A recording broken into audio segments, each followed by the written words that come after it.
Hello, my name is Hwang. I'm a PhD candidate at Cornell University and also a researcher at the Virtual Embodiment Lab. Today, on behalf of my co-authors and myself, I would like to present to you a study where we look at the effect of 360 videos for educational purposes. So there has been a rich line of research looking at the use of VR for learning. While prior studies have shown mixed effects of VR on learning outcomes, scholars have started to explore different ways of designing such learning content to make the most out of this medium. Among the various formats of content that can be presented in VR, 360 videos also have received much attention recently.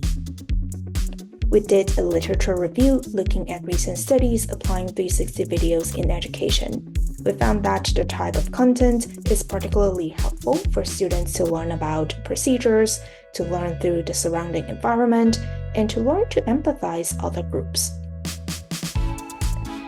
To understand different forms of content design, we also look into references in research on MOOC platforms.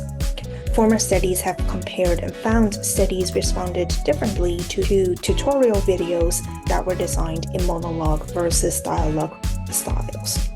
With monologue content, students felt more cued by the instructors who seemed directly speaking to them. With dialogue content, students can learn from how others do things from a third-person perspective. Finally, while these new forms of learning content emerge, scholars and practitioners have also called attention to how we can make them more available to wider audiences. Therefore, in the present research, we also examined whether the effect of 360 videos can be carried across both immersive VR and other non-immersive platforms, such as one's own computer. Building on these prior work, we asked 4 key research questions in the present study. First, do students have a preference for the monologue versus the dialogue narrative style for 360 content?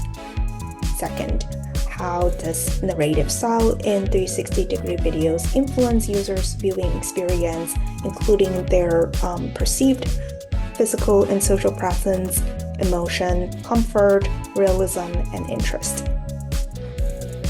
Third, how does narrative style in 360 videos influence what users recall and reflect on after viewing the learning content? And finally, how does one's viewing experience influence their post-viewing reflection? For the interest of time, I'll focus on talking about findings related to the key variables highlighted in these green boxes. To learn more about the effect of 360 videos on other variables, please check out our paper. With this study framework, we conducted a series of 3 studies to address these research questions. In Study 1, participants watched 360 videos in immersive VR with head-mounted display. In Study 2, we replicated this protocol of Study 1 in web-based VR, where users would watch the 360 content on a computer screen.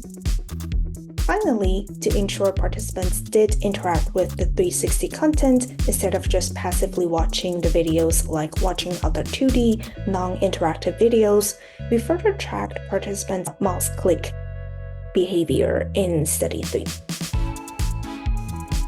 We used a within-subject protocol for all 3 studies.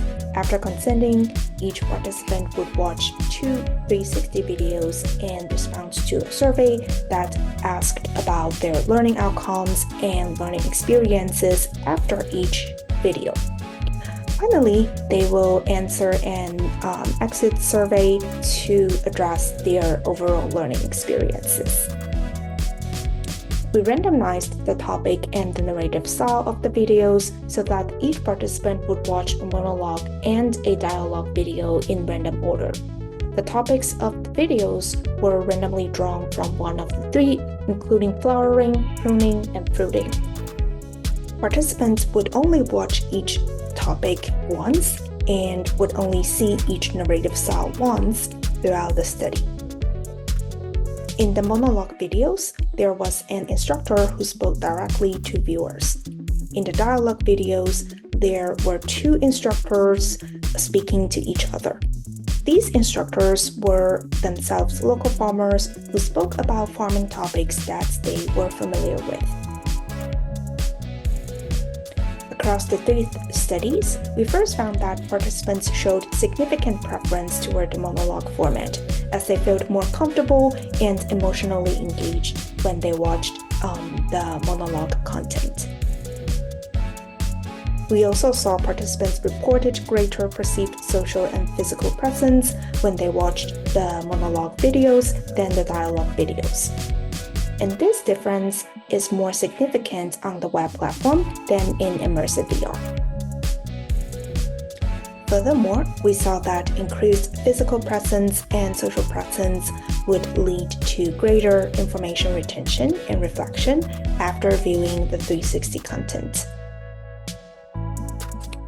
All in all, how we designed these 360 videos through narrative styles did have different effects on learning, such that students not only preferred monologue content, but it also led to greater social and physical presence that predicted positive learning outcomes. Through comparing different platforms, we saw that the same positive effect of 360 videos on both immersive and non-immersive platforms. This implies for students who do not have access to VR headsets, they can still enjoy the benefits of learning through 360 videos by watching them on their computer screens. Finally, on top of these findings, we would like to encourage future research to investigate the effect of 360 videos on learning through a longer period of time, and also to compare its effect on students with different experiences in remote learning. Thank you for your time and attention.